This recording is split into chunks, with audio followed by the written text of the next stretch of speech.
कटक सदर विधानसभा निर्वाचन मंडली 42 मुझे अंतर्गत कलपड़ा ग्राम पंचायत स्थित कल्याण मंडपठार एक मेगा स्वास्थ्य शिविर अनुष्ठित हो अग्रणी सामाजिक संगठन यूनियन फॉर कटक सदर डेवलपमेंट और उत्कल हॉस्पिटल मिलित आनुकूल्य आयोजित शिविर में प्रतिकूल पाग सत्वे प्राय 600 ऊर्ध्व व्यक्ति विभिन्न रोगर उपचार निमंते योगदान कर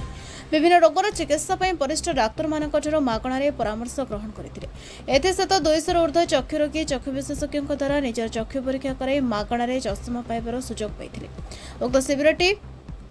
यूनियन फॉर कटक सदर डेवलपमेंट सभापति शिक्षाविद प्रोफेसर मनोज कुमार नायक प्रत्यक्ष तत्वावधान वरिष्ठ उपदेष्टा श्रीयुक्त विजय कुमार नायक परिचालन अनुष्ठित होता जार मुख्य उद्देश्य था ग्रामांचल बसवास करुवा लोक हाथ पांतर उत्तम स्वास्थ्य चिकित्सार सुविधा जोगाइथिबा अन्यमानक मध्य संगठनर समस्त वरिष्ठ सभ्य समेत शुभेच्छु बंधु माने उपस्थित रही अकुंठित चित्तरे सहायता प्रदान करी शिविर को सफल रूपायन करिथिबारो प्रोफेसर नायक समस्त को धन्यवाद अर्पण करथिले। कटक सदर अफसर अलींक रिपोर्ट आवाज ओडिशा। मो मनोज कुमार नायक सभापति यूनियन फॉर कटक सदर डेवलपमेंट।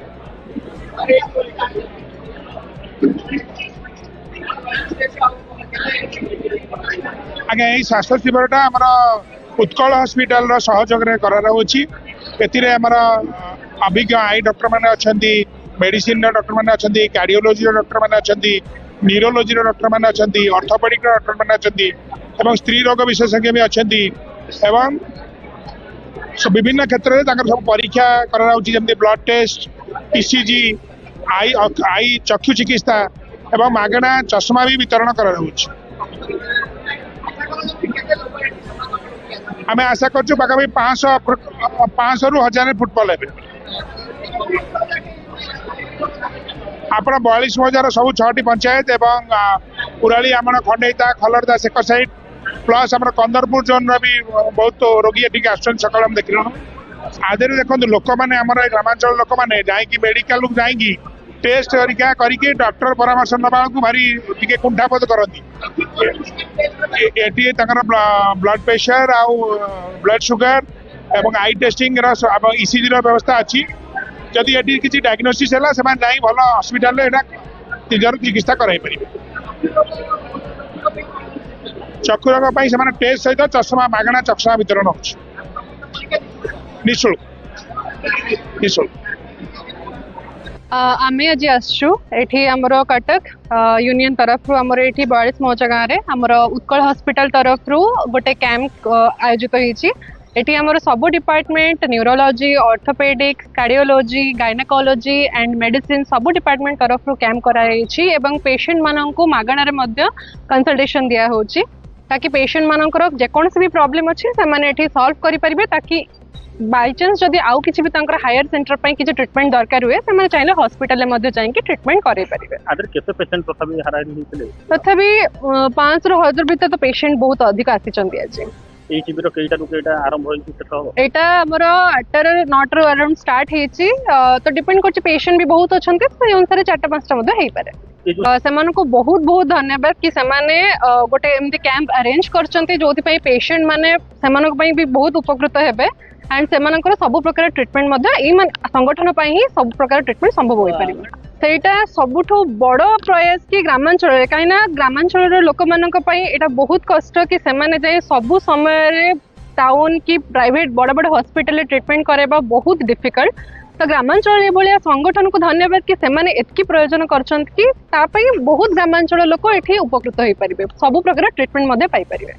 फॉर कटक सदर डेवलपमेंट गोटे एमती यूनियन जाऊ से धन्यवाद कि सेमाने गोटे ग्राम रे गोटे एतिकी बड़ आयोजन करछन कैंप रो सेति जो माने भी बड़ बड़ हॉस्पिटल को जाई परनांती कि जेकोसी परिस्थिति रे भी सेमाने एठी सब प्रकार ट्रीटमेंट प्रदान करा जाई परिबो। पूर्वतन सरपंच ईशाणी बरमपुर ग्राम पंचायत यूनियन फॉर कटक सदर डेवलपमेंट जड़े सक्रिय सदस्य देखु आज कटक सदर यूनियन फॉर कटक सदर डेवलपमेंट तरफ उत्कल हॉस्पिटल आनुकूल्य एठी एक आमर कल्याण मंडप कलपड़ा ठारे एक स्वेच्छाकृत भाव बिना मूल्य रे एठी स्वास्थ्य परीक्षा करा जाउची तो एठी विभिन्न विभाग रो एठी डॉक्टर आछंती कार्डियोलॉजी रो आछंती गाइनिंग रो आछंती आई रो आछंती तो आमर पेडियाट्रिक मध्ये अछंती विभिन्न विभाग रो एठी डॉक्टर आछंती एबे बहु संख्या रे एठी ଲୋକମାନେ ଆସୁଛନ୍ତି ଏବଂ ତାଙ୍କର ସ୍ୱାସ୍ଥ୍ୟ ପରୀକ୍ଷା ମଧ୍ୟ କରୁଛନ୍ତି। ହସ୍ପିଟାଲ ତରଫରୁ ଏଠି ସ୍ୱାସ୍ଥ୍ୟ ସେବା ଚାଲିଛି। ଏହାର ଆୟୋଜକ ହେଉଛି ୟୁନିୟନ ଫର କଟକ ସଦର ଡେଭଲପମେଣ୍ଟ, ଯାହାର ସଭାପତି ପ୍ରଫେସର ମନୋଜ କୁମାର ନାୟକ ଏଠି ଉପସ୍ଥିତ ମଧ୍ୟ ଅଛନ୍ତି ଏବଂ ଲୋକମାନଙ୍କ ମଧ୍ୟରେ ଆହୁରି ମଧ୍ୟ ଆନନ୍ଦର ଲହରୀ ଖେଳି ଯାଇଛି। ସେ ଲୋକମାନଙ୍କୁ ଏଠି ସହଯୋଗ କରୁଛନ୍ତି କେମିତି ସୁବିଧାରେ ଏଠି ଲୋକମାନେ ତାଙ୍କର ସ୍ୱାସ୍ଥ୍ୟ ପରୀକ୍ଷା କରାଇବେ। ଏବେ ସୁଦ୍ଧା ପ୍ରାୟ 500ରୁ ଉର୍ଦ୍ଧ୍ୱ ରୋଗୀ ତାଙ୍କର ସ୍ୱାସ୍ଥ୍ୟ ପରୀକ୍ଷା କରିସାରିଲେଣି, ଆହୁରି ରୋଗୀ ମଧ୍ୟ ଆସୁଛନ୍ତି। ନାୟକ ୟୁନିୟନ ଫର କଟକ ସଦର ଡେଭଲପମେଣ୍ଟର ବଏଲ୍ସ ମୌଜା କଳପଡ଼ା କଲ୍ୟାଣୀ ମଣ୍ଡପ ଠାରେ ପଞ୍ଚାୟତ କଲ୍ୟାଣୀ ମଣ୍ଡପ ଠାରେ ୟୁନିୟନ ଫର କଟକ ସଦର ଏବଂ ଉତ୍କଳ ହସ୍ପିଟାଲ ଦ୍ୱାରା ଆୟୋଜିତ ସ୍ୱାସ୍ଥ୍ୟ ଶିବିର ଅନୁଷ୍ଠିତ ହୋଇଥିଲା। ଏହି ସ୍ୱାସ୍ଥ୍ୟ ଶିବିରରେ ଉତ୍କଳ ହସ୍ପିଟାଲର ଡକ୍ଟରମାନେ ଏବଂ ୟୁନିୟନ ଫର କଟକ ସଦର ସମସ୍ତ କାର୍ଯ୍ୟକର୍ତ୍ତାମାନେ ଯୋଗଦେଇ ସୁଚାରୁ ପରିଚାଳନା କରିଥିଲେ। ଏଥିରେ 627 ଜଣ ରୋଗୀ ସେମାନଙ୍କର ପରୀକ୍ଷା କରିଥିଲେ, ଯଥା ବ୍ଲଡ଼ ପ୍ରେସର, ଡାଇବେଟିସ୍, ଆପଣଙ୍କର ଅର୍ଥୋପେଡ଼ିକ୍ସ, ନ୍ୟୁରୋ ଏବଂ କାର୍ଡ଼ିଓଲୋଜି, ଗାଇନିଂ ବିଭିନ୍ନ ସମସ୍ୟା ଥିବା ରୋଗୀମାନେ ଆସି ଏଥିରେ ଯୋଗ ଦେଇଥିଲେ। 200 ରୋଗୀଙ୍କୁ ଚଷମା ମାଗଣା ଚଷମା ବଣ୍ଟନ କଲା। ୟୁନିୟନ ଫର କଟକ ସଦର ସଭାପତି ଶ୍ରୀଯୁକ୍ତ ମନୋଜ ନାୟକ ସମସ୍ତ କାର୍ଯ୍ୟକର୍ତ୍ତା ଏବଂ ସାମ୍ବାଦିକମାନଙ୍କୁ ଏବଂ ସହଯୋଗୀମାନଙ୍କୁ ଅଶେଷ ଅଶେଷ ଧନ୍ୟବାଦ ଦେଇଛନ୍ତି।